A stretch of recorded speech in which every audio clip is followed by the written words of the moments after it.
for this tutorial, I'm gonna be using my drums, my contact drums again. I recorded in Reason. This time I'm not doing any mixing in Reason. I'm mixing directly into my XR18 mixer. This is more like for live setup, mixing the drums or song check, but it's more today about mixing the drums. As you can see from this setup here, I'll take you to my main. You can see I have my kick drum, my snare drum, hi-hats, crash, toms 1 and 2, and stereo toms 3 and 4, my overhead room mic, and my mono mic. So let me play it for you, and then you can hear a bit of what is going on.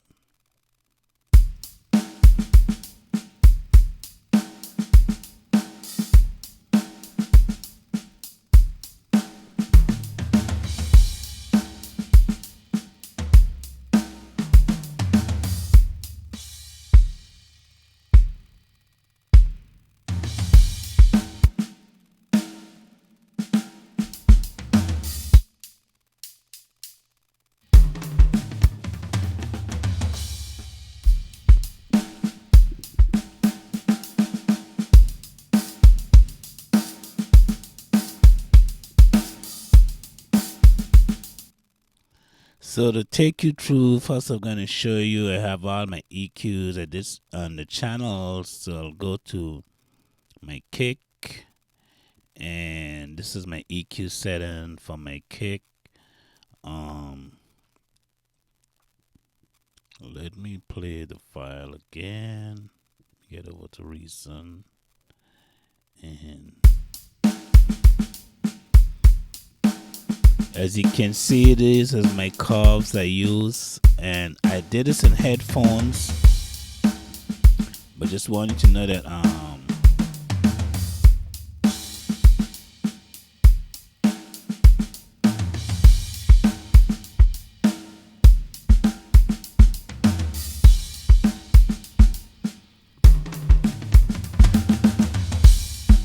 this is how my kick sound with the EQ.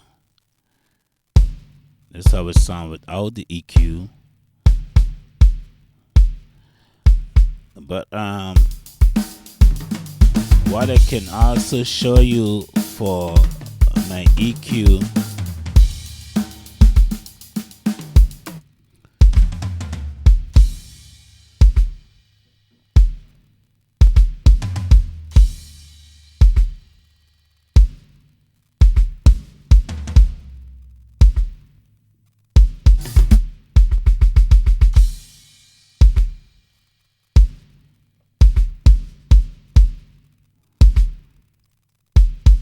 what I can show you for my EQ, I also use in my effects section, I'm using this plugin also on my kick to get some really good depth, and on the snare I have it in dual mode, so I have the snare hitting a number 2 channel and the kick hitting a number 1, which is A, and the kick and the snare hitting in B.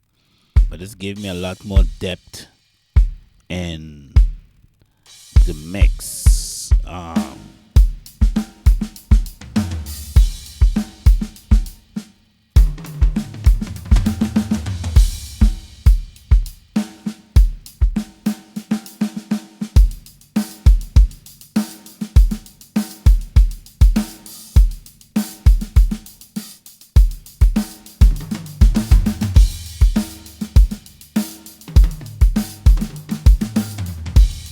Okay, if I show you again, you would see this is my kick drum. So I have my effects inserted there, so I'm directly affecting my kick and my snare, both with the A and B of that effect. Also on my kick, here is my compressor, and I didn't do much. As you can see, I'm gonna be getting a little shit, sorry I didn't split the screen.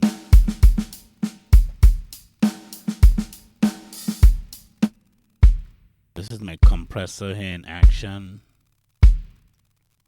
That's off, that's in, but also I'm doing some compression here with this compressor, which is the kick is in A and the snare is in B. So I'm also doing a little compression here. It's not much, but it do have a really good effect on when you listen to it through a big system.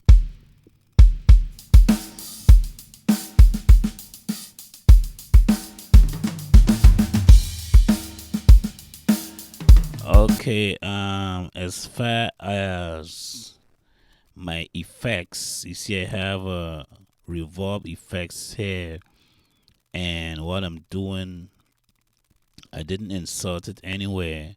What I'm doing for that effects, I'm sending a little bit of the kick and a little bit of the snare into that effect to give it a much bigger sound that I'm looking to hear. Let me close some of these screens. And this, if I'm not gonna talk too much about the routing, how I routed this stuff, because I guess everybody knows about that. But as far as I wanna be able to get piece of the screen. Let's see. And reason.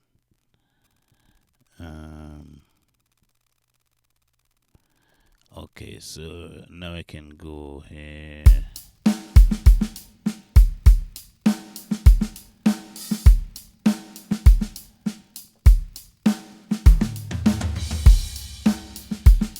Okay, what I want you to listen to is when I go to my effects one.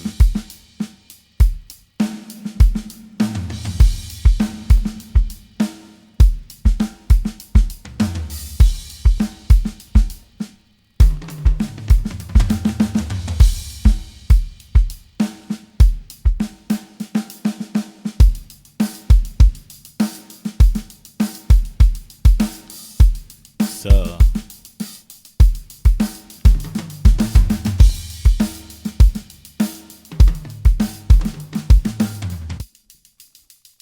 that's my hi-hats. Let me show you how I EQ my hi-hats.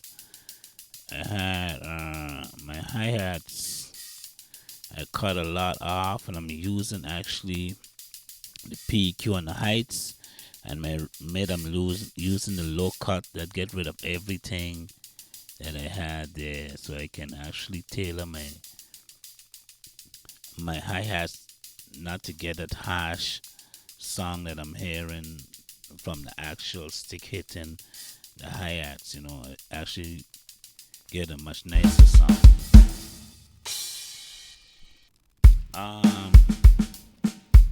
As far as my toms, I did some EQ on the toms,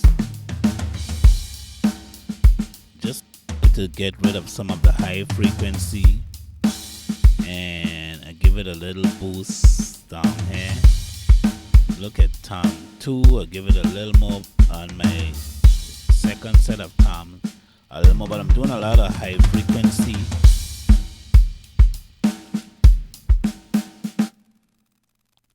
I'm doing a lot of high frequency cutting in areas that that I need to cut, so that it wouldn't be muddying up the mix.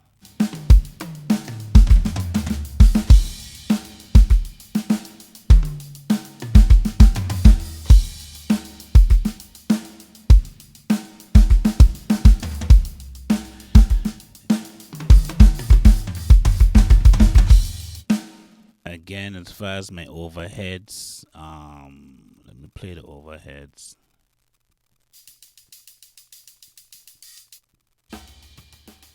These are the settings I'm using. I'm doing a lot of high frequency cuts. That's my overhead stereo. This is my room, and this is my overhead mono signal. These play a vital role in the mix. If you hear, I'm gonna take them out and then you can listen to it.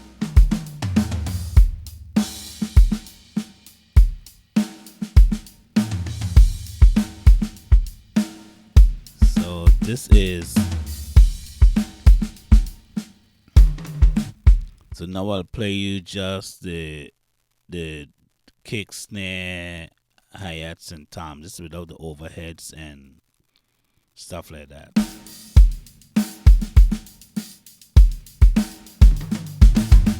Now I'm gonna add some of the overhead.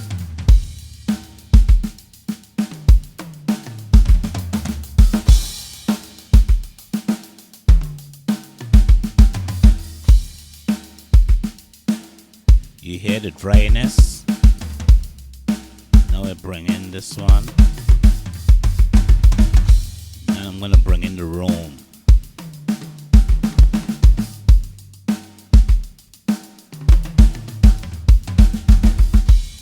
And back this one. Makes the drum sound a lot bigger. Even if I remove the effects, lower the effects on the snare, you can see I also sending a small amount of effects to the kick drum going to my hall reverb.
So you would notice on all the channels I'm actually using compression to compress everything, various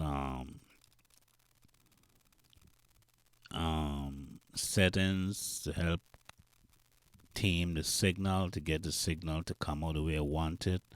I'm not using any of my buses. I'm just EQing and setting up the system as if I was getting ready for a live gig, basically.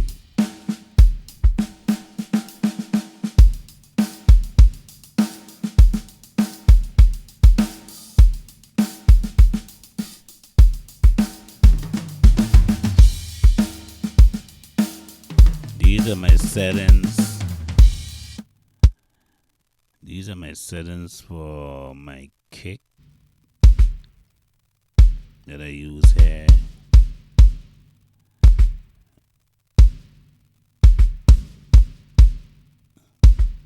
And these are the settings for the snare.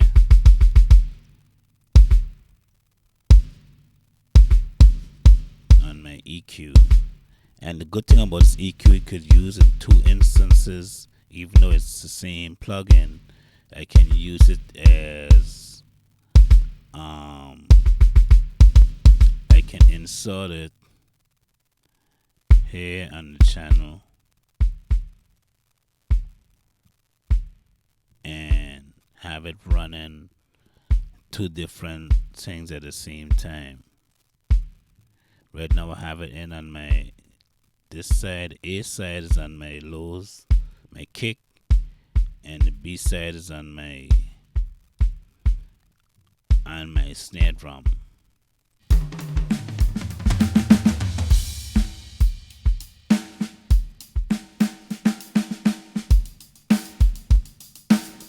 same way with over here.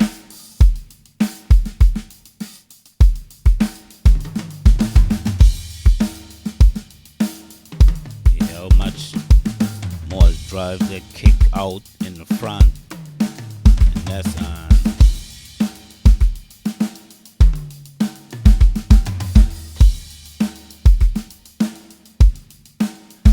this is the main.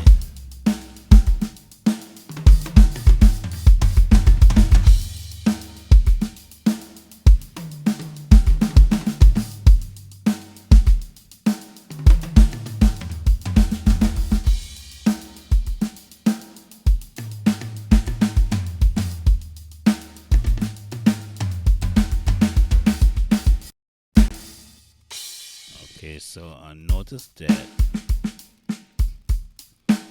you could only run one insert at a time. One and the insert here, even though it's on. Let me see if I can run it at the same time. Okay, but this is interesting.